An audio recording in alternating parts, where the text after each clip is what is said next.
मुफ्ती अब्दुल कदीर ऑफिशियल। मुफ्ती साहिब के इस्लामी बयानात सुनने के लिए मुफ्ती साहिब का चैनल लाइक, शेयर और सब्सक्राइब करें।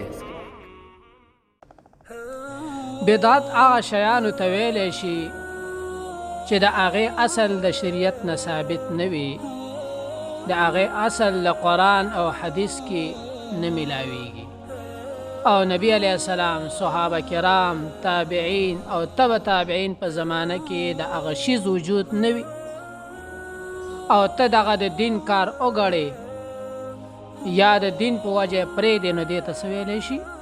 بدعت ویلی شي. او بدعت ډېر خراب سیز دی. نبی علیه السلام بدعت رد کړی دی او فرمایلی دي چې څوک په دین کې بدعت راوباسي دا دین ختمونکی والا سړی دی، او ویلی دي نبی علیه السلام چې هر بدعت گمراهی ده او هر گمراهی به دوزخ او جهنم ته ځي. بدعت لپاره څه کارونه چې هغه مشهور دی او څو به ذکر کو.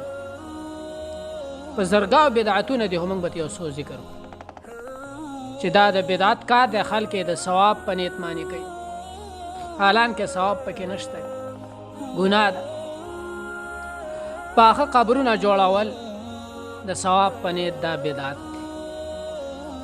یو ځای کې چې قبر خرابېږي او راغورځېږي، هلته که پوخ قبر جوړ شي نه خیر دی، او چې کچه قبر نه راورانېږي، باران نه ورانې او ته پخې، نو دا څه شی دی؟ دا بدعت.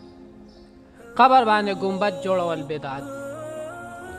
دوم دام سره عرسونه کول، سالانه عرسونه کېږي بعضې قبرونو باندې، دا بدعت.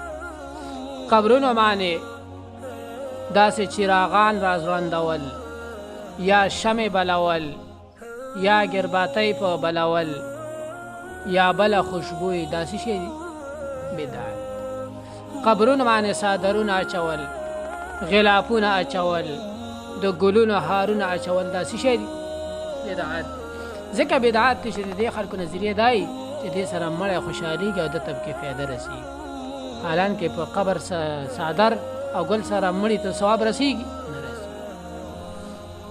د مړي کور ته دې دپاره راجمع کېدل چې دا به موږ له خوراک تیارۍ، ځکه مړی پکې شوی دی، دا ګوره بدعت دی. هغه باندې غم دی ته دې دپاره غلی چې موږ له به خوراک تیارې. دا ښځې اکثر داسې کوي، په درېیمه ورځ وروانې چې اوس به څه پخوي موږ له بیا راکوي.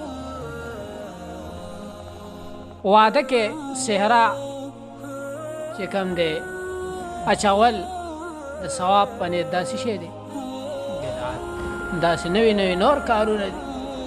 ربیع الاول را روان دی، د نبی علیه السلام په نوم باندې څوک چې کوم دی جلوسونه کوي، څوک خیراتونه کوي، څوک چې کوم دی جنډې لګوي، څوک چې کوم دی نور پروګرامونه کوي، چراغان راځوړندوي، بلپونه راځوړندوي، نو دا ټول بدعت دی. په دې کې پیسې خرچ کول دا فضل خرچي ده، الټه په ګناهګار